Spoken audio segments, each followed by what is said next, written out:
मैं अष्टावक्र हूं।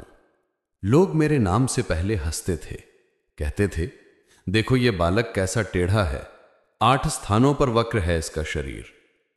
पर मैंने कभी उस हंसी का उत्तर क्रोध से नहीं दिया, क्योंकि मैं जानता था जो लोग शरीर में सौंदर्य खोजते हैं वे अभी आत्मा तक पहुंचे ही नहीं, और जो आत्मा को जान लेता है उसके लिए टेढ़ापन और सीधापन दोनों एक समान हो जाते हैं।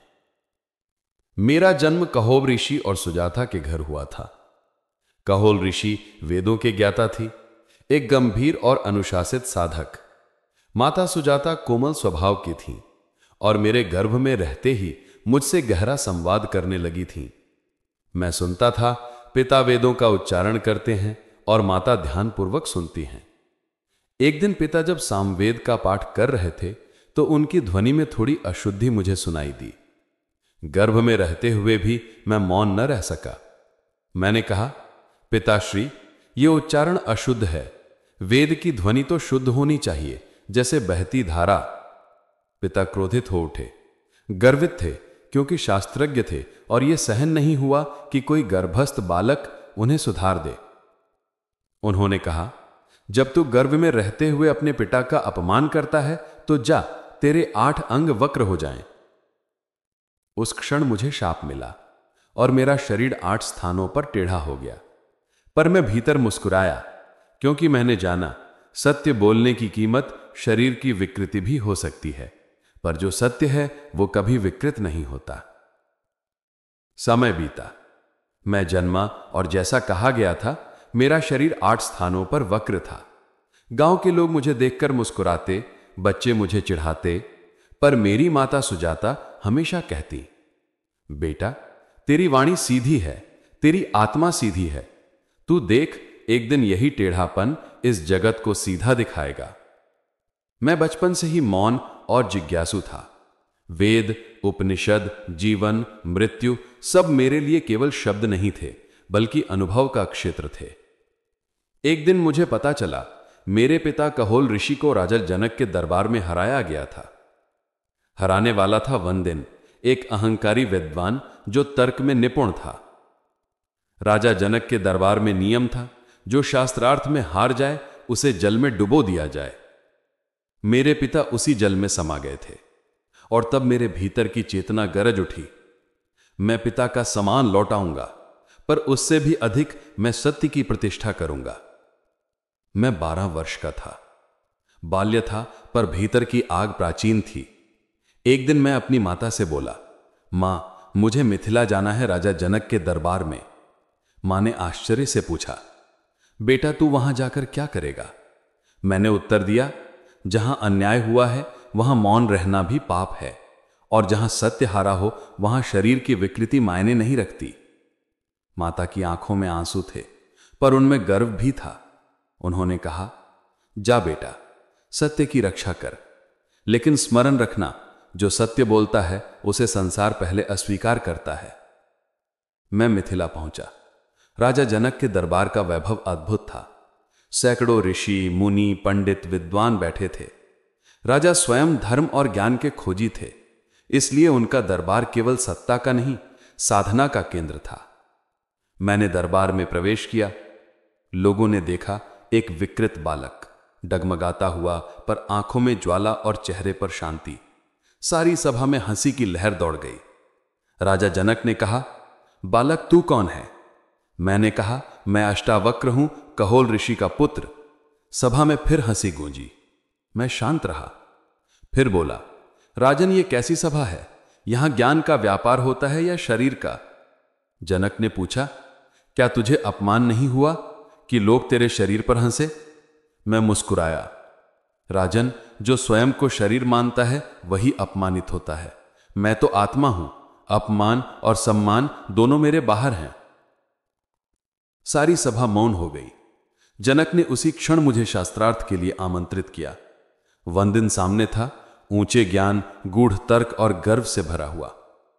उसने कहा, बालक तू जानता है यहां हारने वाले को जल में डुबो दिया जाता है? मैंने कहा, हां, पर जो सत्य में स्थित है उसे कोई डुबो नहीं सकता। फिर प्रारंभ हुआ शास्त्रार्थ। वेद, उपनिषद, आत्मा, माया, ब्रह्म सब पर संवाद हुआ। वंदिन शब्दों में उलझा रहा, पर मेरे शब्द अनुभव से निकले थे। मैंने कहा, वंदिन, तर्क उस दीपक की तरह है जो हवा में कांपता है, और अनुभव उस सूर्य की तरह जो कभी नहीं बुझता। वंदिन मौन हो गया। जनक ने विजेता घोषित किया, अष्टावक्र विजयी हैं। उसके बाद वंदिन ने मेरे पिता को जल से मुक्त किया। माता के आंसू श्रद्धा में बदल गए, पर मेरे लिए यह विजय नहीं थी, यह तो केवल सत्य की पुनर्स्थापना थी। राजा जनक ने मुझसे कहा, ऋषिवर, अब मैं भी उस सत्य को जानना चाहता हूं जो तुझे इतना अडिग बनाता है। मैंने कहा, राजन, जब तू जानना चाहे तो पहले यह जान कि जानने वाला कौन है। जनक ने मुझसे दीक्षा मांगी। तब हुआ वह दिव्य संवाद जो आज अष्टावक्र गीता के नाम से जाना जाता है। मैंने कहा, राजन, तू शरीर नहीं है। शरीर जन्म लेता है, बढ़ता है, बूढ़ा होता है और मिट जाता है, पर तू वो नहीं जो मिट जाए। जनक ने पूछा, तो मैं क्या हूं? मैंने कहा, तू वो है जो देखता है। तू साक्षी है, देख रहा है कि शरीर बूढ़ा हो रहा है, मन बदल रहा है, विचार उठ रहे हैं और गिर रहे हैं, पर तू स्वयं नहीं बदलता। जनक मौन हो गए। मौन में ही सत्य का द्वार खुलता है। मैंने आगे कहा, राजन, संसार एक स्वप्न है और तू वो है जो उस स्वप्न को देख रहा है। जब तू जान जाएगा कि तू स्वप्न देखने वाला है, तब तू न दुखी होगा न प्रसन्न, बस साक्षी रहेगा। जनक ने पूछा, क्या फिर कर्म का कोई अर्थ नहीं? मैंने कहा, कर्म नदी की धारा की तरह है, वह बहती रहती है। तू केवल देख।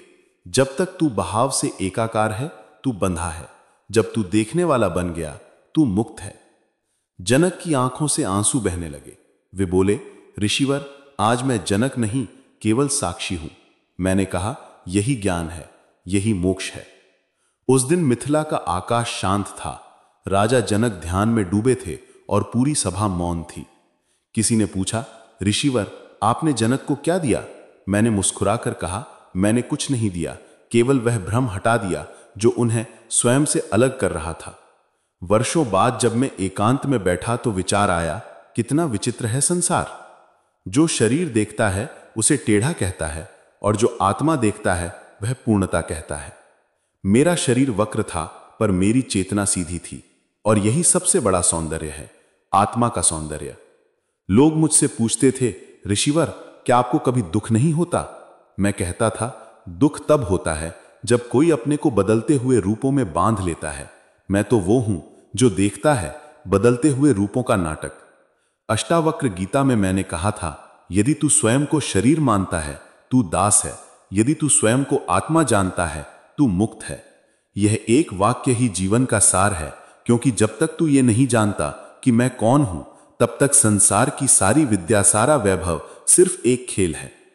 आज जब मैं यह कथा सुना रहा हूं, तो ये केवल मेरा जीवन नहीं, हर उस व्यक्ति की कहानी है जो बाहरी विकृति से भीतर की सुंदरता तक पहुंचना चाहता है। हर मनुष्य में एक अष्टावक्र है जो समाज की हंसी, अपमान और कठिनाइयों के बीच भी सत्य की लौ जलाए रखता है। मैं अष्टावक्र हूं। मैंने अपने शरीर को टेढ़ा पाया, पर मैंने अपनी आत्मा को सीधा देखा। मैंने देखा, सत्य न जन्म लेता है न मरता है, वह बस है मौन, अचल, प्रकाश में संदेश।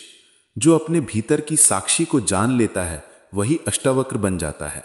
जो स्वयं को शरीर समझता है वह संसार की हंसी में डूब जाता है, पर जो स्वयं को आत्मा जान लेता है उसकी हंसी ब्रह्मांड की ध्वनि बन जाती है।